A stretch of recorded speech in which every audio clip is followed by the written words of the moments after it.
Hey, friends, it is TexAgs Rewind brought to you by T-Mobile. David Nuno in studio with Gabe Bach. Gabe. Hey, friends. How are you? Friends. Drop a, hey, welcome to TexAgs Radio. Go ahead, do it. And welcome to TexAgs Rewind. There you go. From TexAgs Radio, where you have to smash that like button. We'll do that at the end of the show. Okay. So on this show, the great Olin Buchanan, who loves to ride in taxis when we travel, with his games to watch this weekend. Also Landry, Chris Landry, our good friend, he broke down everything and talked a little bit about the bowl season that's coming ahead. Also had Gary Blair here in studio. Stephen F. Austin coming up for them. Excited about that one. And Blair's old school. Yeah. And how about, you were talking about him during the show, Ryan Broniger, the grown man that he's become. Broniger is just kind of hit his stride on the recruiting stuff, right? I mean, he's spectacular on the air, but the picture he's painting these days in storytelling, like the Wigman story, was just some outstanding radio. So I hope you listen up for it. Yeah, it was phenomenal. He also talked about Le'Veon Moss here, committing to Texas A&M, all that and more here on TexAgs Rewind. Oregon is at number 24 Utah. I think that's probably a preview of the Pac-12 championship game. Could be. Could have some I wouldn't be surprised if Utah wins that. Not at all, which would knock Oregon out of the playoff picture probably. It's funny, like I would have a problem with Ohio State being ahead of Oregon because of the head-to-head, but it's kind of different than the Michigan State situation where that was so early on. Ohio State hadn't found themselves yet at that game, and I think Oregon has not been impressive since.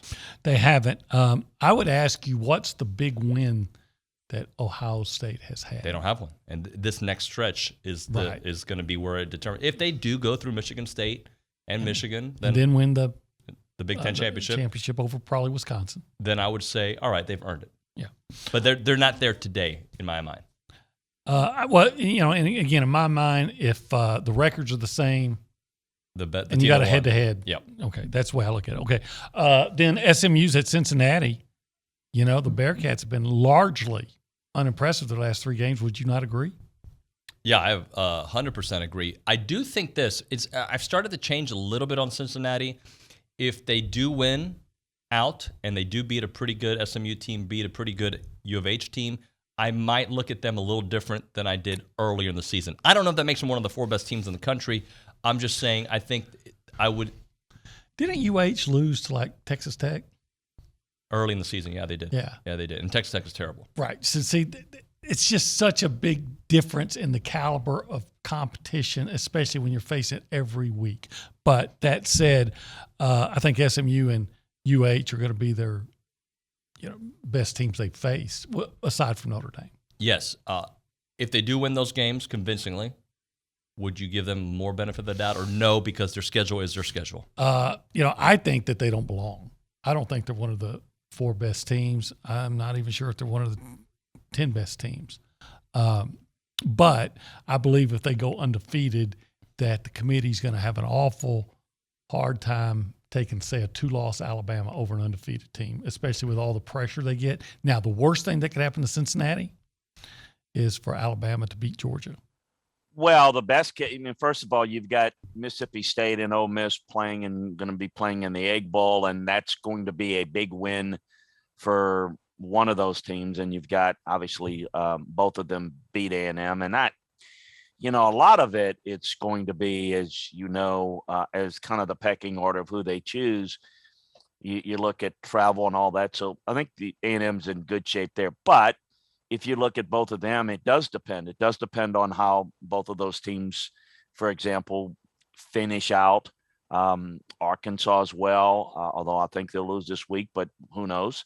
I think all those things factor in. It's not just it's really hard for me to say that, what's the high level mark and what's the low level mark, but I think you're kind of on it. I think it's probably one of the Florida Bowls it would be the best guess of the sweet spot of where they're likely going to be. But a lot of believe it or not, 2 weeks left, but a lot of football left that's going to determine, and it's a lot more than about A&M, because I think, A&M takes care of their business. They still gotta wait and see what happens in what I think is a logjam SEC. But the other thing is you got nobody in the East. I mean, you got Kentucky in the East.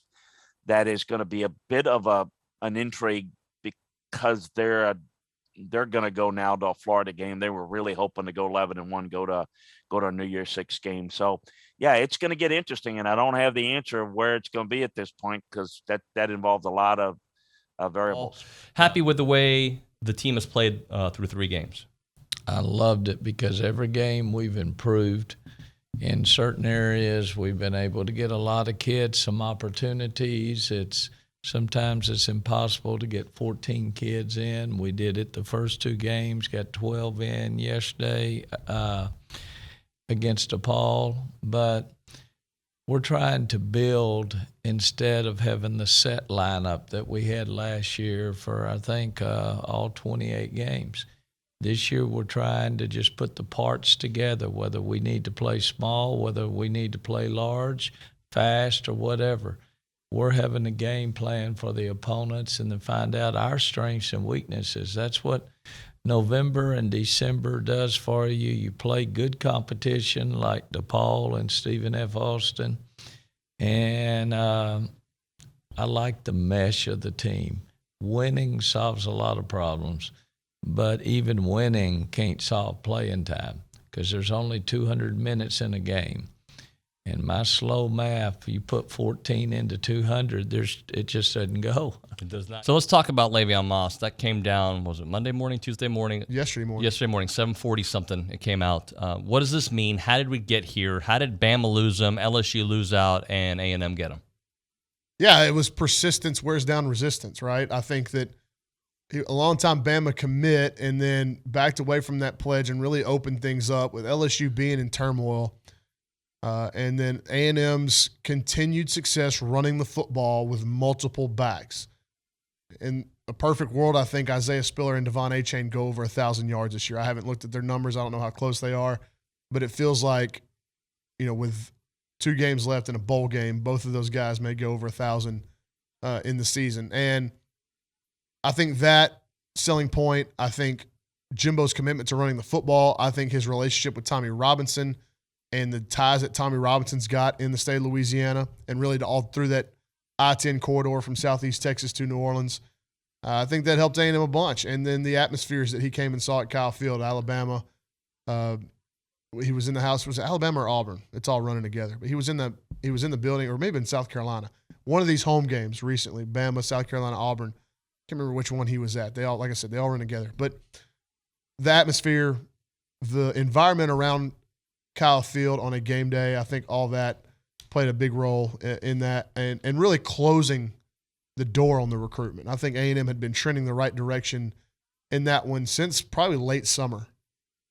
And as the season progressed, I think A&M just kind of steadily closed the door every day and was able to really shut it down with that visit that he made last month. All right, so Gabe told you what to do earlier. He'll do it again. What are you supposed to do? Download, subscribe, rate, and review. Hit that like button. Share it with your friends. Watch it again. Give us some more ratings. Can you do the over-the-top hat move for the audience as we say? Oh, yeah, where you go like this, and then when you're getting down, you kind of do this, and then you curl your hands over. See. Boom. What was that guy's name in the movie? Lincoln Hawk. Lincoln Hawk. That's our Lincoln Hawk. It is TexAgs Rewind.